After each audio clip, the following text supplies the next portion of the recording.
దాంట్లో అంటే నాకు అనుమానం ఉందని, కానీ విచారణ చేసిన తర్వాత నిరూపించాల్సింది సిబిఐ కదా, నేను ఎలా దోషి అంటాను, నాకైతే అనుమానం ఉంది అంది.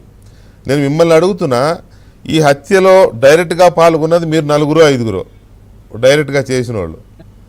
ప్రమేయం ఎక్కడి నుంచి ఎక్కడి దాకా ఉంది చెప్పగలరా మీకున్న అబ్జర్వేషన్ ప్రకారం? అంటే జగన్మోహన్ రెడ్డి వరకు ఉంది sir. My God, Jaganmohan Reddy గారి దాకానే ఉందా? పక్కన ఆవిడకు కూడా ఉందా? భారతిరెడ్డి గారు సార్, ఆయనకు ఉందంటే ఆమె కూడా ఉంటాయి కదా సార్. అంటే అసలు ఆ ఫోన్ కాళ్ళు ఏమో ఆమెకే వెళ్ళాయని కూడా అంటున్నారు కదా, అందుకని మిమ్మల్ని ప్రత్యేకించి అడిగా.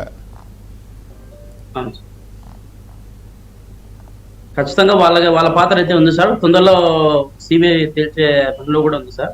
ఎందుకంటే ఇప్పుడు జరాస్ రావణ గారు చెప్పినట్టు, అంటే ఇవన్నీ కూడా పక్కన పెడితే, మా పరిస్థితి, సామాన్యుల పరిస్థితి పక్కన పెడితే, సిబిఐ అధికారుల మీదనే కేసు పెట్టినప్పుడు అవును కేంద్ర ప్రభుత్వం ఎందుకు స్పందించలేదు, వాళ్ళ మీద ఎందుకు యాక్షన్ తీసుకోలేదని నేను అడుగుతా ఉన్నాను sir. That is the point. ఇప్పుడు చెప్పండి భానుప్రకాష్ గారు,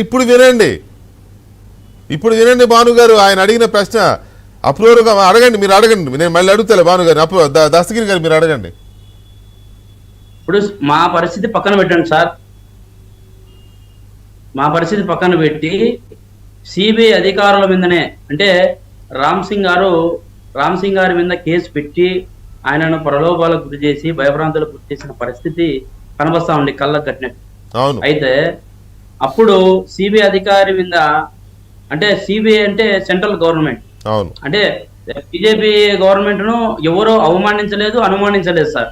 అంటే తప్పని చెప్పట్లేదు, అవునవును, సహాయం చేయమని రిక్వెస్ట్ చేస్తా ఉన్నాం సార్. సహాయం చేయండి, ప్రజలు అందరూ మీకు ఓట్లేసి మిమ్మల్ని కేంద్ర ప్రభుత్వంలో కూర్చోబెట్టినప్పుడు, మీరు ప్రజలను నమ్మి పాలించబడినప్పుడు, ప్రజలకు ఇబ్బంది వచ్చినప్పుడు మీరు ముందడుగు వేయకోకుండా ఉంటే చాలా అనర్థాలు జరుగుతాయి అని చెప్పేసి ఒక రిక్వెస్ట్ పరంగా ఈ మీడియా ముఖంగా అడుగుతా ఉన్నాను సార్ భానుప్రకాష్ రెడ్డి గారు. కరెక్టే భానుప్రకాష్ రెడ్డి గారు, ఇప్పుడు అర్థమైందా మీకు? రామ్ సింగ్, సిబిఐ దర్యాప్తు అధికారిగా వచ్చిన రామ్ సింగ్ గారి మీద కేసులు పెట్టడం, వాళ్ళు వెళ్తున్న వెహికల్ ఆపి బూతులు కూడా తిట్టారని, కొడకలారు ఇక్కడ మళ్ళీ ఇంకోసారి కనపడితే చంపేస్తామని చెప్పి బూతులు కూడా తిట్టారని చెప్పి అప్పుడు వార్తలు కూడా వచ్చినాయి. వాళ్ళు కూడా చెప్పినారు కోర్టుకు వచ్చి, వాళ్ళే స్టేషన్కి వెళ్ళి.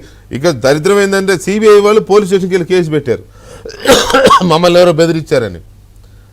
దీని మీద కేంద్ర ప్రభుత్వం ఎందుకు స్పందించడం లేదు అని హత్య కేసులో అప్రూవర్గా మారిన దస్తగిరి కూడా అదే అడుగుతున్నారు. ఇగో ఇలాంటి డౌట్స్ ఆయన సాఫ్ట్గా మాట్లాడుతున్నారు, కానీ లోపల ఎంత కోపం ఉందో ఎంత బాధ ఉందో అర్థం చేసుకోవచ్చు మనం. పైకి సాఫ్ట్గా మాట్లాడతారు, ఎందుకు వచ్చిన గోవాలే అని. చెప్పండి భానుప్రకాష్ గారు.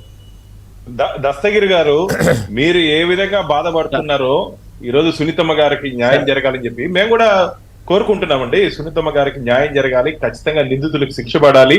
శిక్ష చేసేది భారతీయ జనతా పార్టీలో భానుప్రకాష్ కాదని కోర్టు వేయాలి. కోర్టులో ఉంది, మీకు తెలుసు కదా, కోర్టులో దాదాపు మీరు ఏ విధంగా అప్రూవల్ గా మారిన తర్వాత కోర్టు నుంచి ఏ విధంగా ప్రొటెక్షన్ తీసుకున్నారు. వినండి, చిన్న మాట అంట, చెప్పండి దస్తగిరి చెప్పండి సార్. కోర్టు విషయాలలో నాకు కొద్దిగా అవగాహన తక్కువ సార్. అయితే ఏదైనా కూడా సెంట్రల్ గవర్నమెంట్ స్పందిస్తే ఏదైనా కూడా జరుగుతుంది సార్. అంటే ఇక్కడ అవినాష్ రెడ్డిని కానీ భాస్కర్ రెడ్డిని కానీ సిబిఐ విచారణకు పిలిస్తే